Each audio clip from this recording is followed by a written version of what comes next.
everybody. Starting my morning off with my vitamin coffee, like I do every morning, and usually every night before going to bed. Talked about this yesterday. Anyway, I want to talk about my first getting into keto and support in being in keto. Is what I mainly want to talk about right now. When I first got into keto, I started hunting for Facebook groups, and this has been 7 years ago now. And I found a whole lot of keto Facebook groups, and I joined several of them. And as soon as I started telling how I was eating, what I was eating, during this time I had been had to quit working because of my health and disability problems. Nearly killed myself one night down in Altus. Got trapped under a big floor scrubber because I couldn't get up and I couldn't get my cell phone, so I laid there from a little after midnight till, I think it was about 5 in the morning when the manager came in. I was trapped under the floor scrubber because it rolled back on me and I couldn't stop it. And I've been doing that that job for 13 years, cleaning O'Reilly stores all over the state of Oklahoma. Anyway, the manager comes in. He panics, thinks he's got a dead guy in his parking lot. Called the police, called the ambulance, and fire. They all came. Anyway, I wound up being all right, but I wasn't able to work anymore. This was a result of my heart attack and my back injury from years ago. I didn't realize I was told not to ever go back to work, not to anything physical. And being I was doing contract work, nobody ever asked for any kind of paperwork to show that I was able to go back to work. So I went right back to work and worked for 2 years before I just got to where I went from taking 45 minutes to do one O'Reilly store to clean the floors and buff them to taking up to 2.5 to 3 hours to do one. And I went from doing 48 stores a month, twice a month, to having to cut out 20, about half of them, down to 24 stores.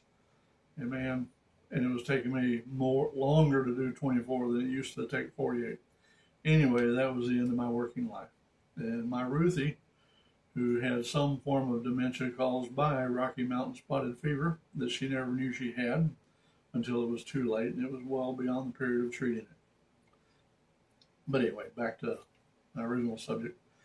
Looking for support.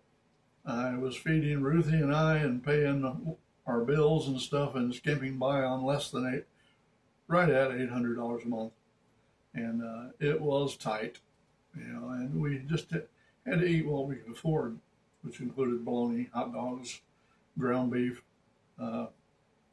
ham sometimes, lots of eggs, and salads, and whatever else I could come up with that, in my opinion, fit into the keto world. And according to Dr.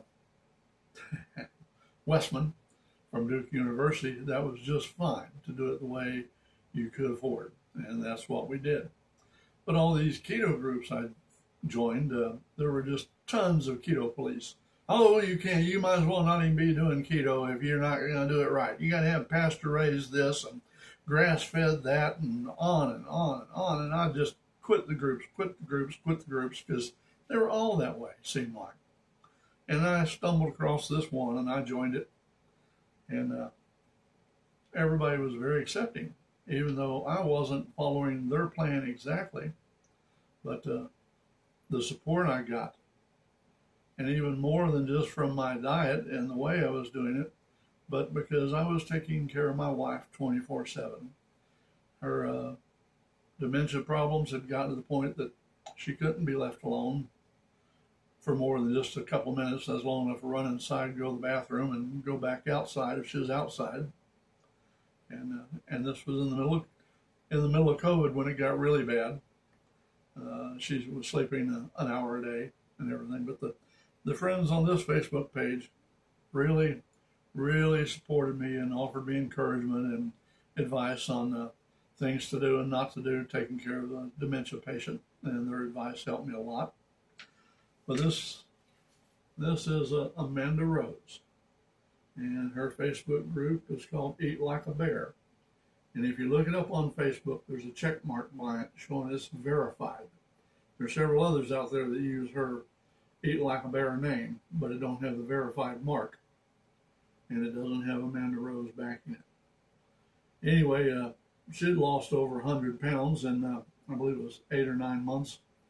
I lost 140 pounds originally in about 14 months, and lost another 50, 60 pounds in the next year, for a total of about 200 pounds. When I had my heart attack in 2016, according to my medical records, I weighed 401 pounds.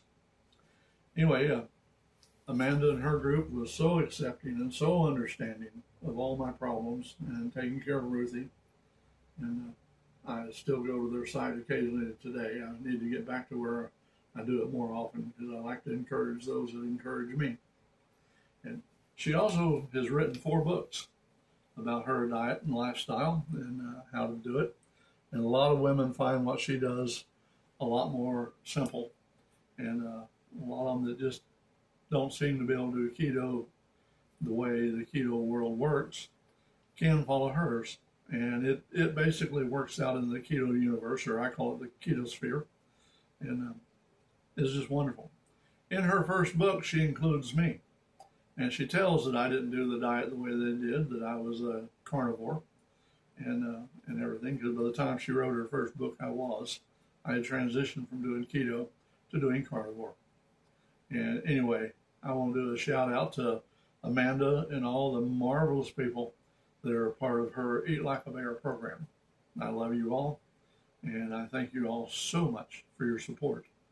And I've sent numerous people your way. I don't know if they've told anybody, but I've recommended the site endlessly, and I've promoted it on my own Carnivore Dwayne Facebook page and TikTok account a couple of times too. All right, I'm going to shut up because it's about time for me to jump on my bike and head off to McDonald's for more coffee. All right, you guys have a great day. I love you all.